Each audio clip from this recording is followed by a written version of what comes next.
et bienvenue pour cette 8e vidéo consacrée au soutien-gorge. Oui. Supposons que l'on réalise un soutien-gorge classique comme celui-ci. La première chose à se procurer est une paire d'armatures correctes, c'est-à-dire à la bonne taille, j'insiste. Les armatures ne sont pas qu'un accessoire, elles sont déterminantes pour le succès et le confort de votre soutien-gorge. Une armature trop grande n'apporterait rien de bon, autant ne pas en mettre. Une armature trop petite pourrait meurtrir les seins, ce que nous ne voulons pas non plus. Oh là là, tous ces beaux machins, ça me donne le tournis, moi. Il vous faut également un mètre-ruban, un crayon à maquillage, une règle et de quoi noter.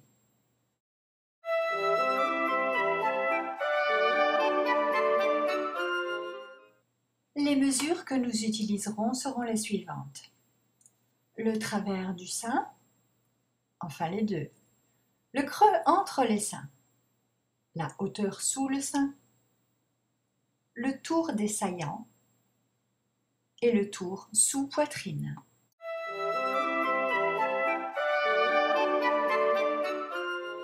Voyons comment utiliser les armatures pour bien mesurer les seins.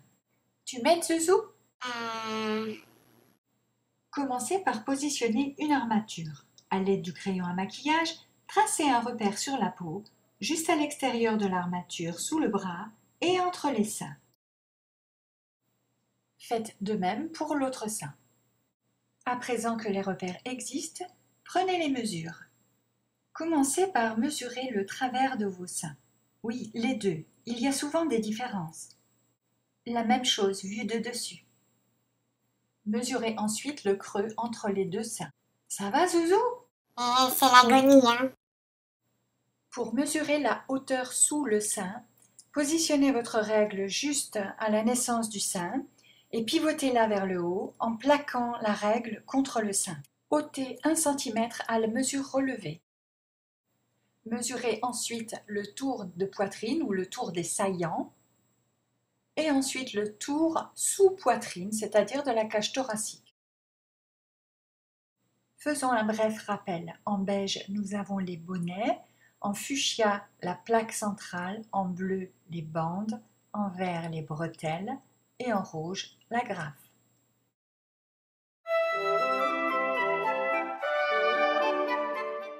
Posez un carré parfait ayant pour côté le travers du sein. Marquez son centre et ses deux axes milieu. Posez A dans le coin inférieur droit. Posez B qui situe la hauteur sous le sein. Tracez la ligne repère bien perpendiculaire à la base du carré.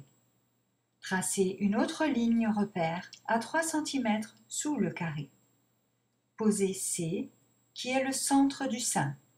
Posez D à l'aplomb de C. En partant du centre du carré, tracez le cercle qui lui correspond. Pour déterminer la largeur de la pince sous poitrine, nous ferons le calcul suivant. Tour des saillants moins tour sous poitrine divisé par 2 et le tout redivisé par 2 afin de distribuer de part et d'autre du point D. Ensuite, prolongez le trait CF jusqu'en G. Posez H. H est à 1/12 de tour de saillant de G. Reliez H à C. Reliez H à B sur le cercle rouge. Posez le repère I à 3,5 cm au-dessus du repère central. Il s'agit là d'une valeur fixe. Partant du centre du carré, tracez le cercle du cache-armature, ici en pointillé rouge. Il est un petit centimètre plus large que le cercle précédent. Prolongez les lignes de la pince sous poitrine jusqu'à la ligne pointillée du cache-armature. Au niveau central de la plaque, tracez une courbe douce entre le cercle rouge et la ligne du cache-armature. Prolongez à l'horizontale pour dessiner la plaque. Cette petite ligne mesure un demi-creux entre les seins. À angle droit, abaissez une verticale qui s'arrête à la hauteur du point A. Ce sera d'ailleurs le point A'. Courage. On y est presque. Posez ici le point J. Posez K. JK correspond à la longueur de la bande. Pour un tissu qui ne s'étire pas, il faudra prendre le tour de poitrine divisé par 4. Bien sûr, cette formule pourrait varier considérablement en fonction de la nature du tissu, mais pour aujourd'hui, faisons simple et utilisons simplement cette formule. À l'aplomb de K, posez L. Le point M se situe à 1/3 de JK. Posez le point N à 1 cm juste au-dessus de M. Tracez la courbe NIG à l'aide du perroquet, comme ceci.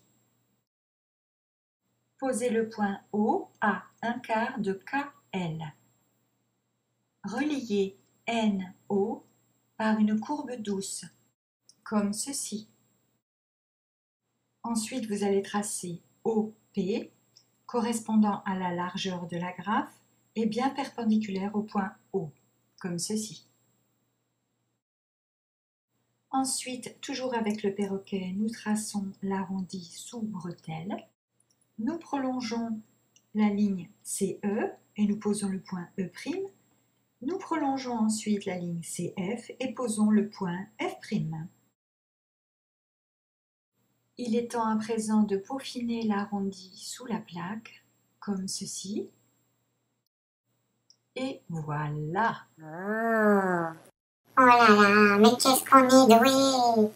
Dans la prochaine partie, nous verrons comment modifier l'orientation du bonnet, la longueur des bretelles, l'agrafage et bien d'autres choses encore.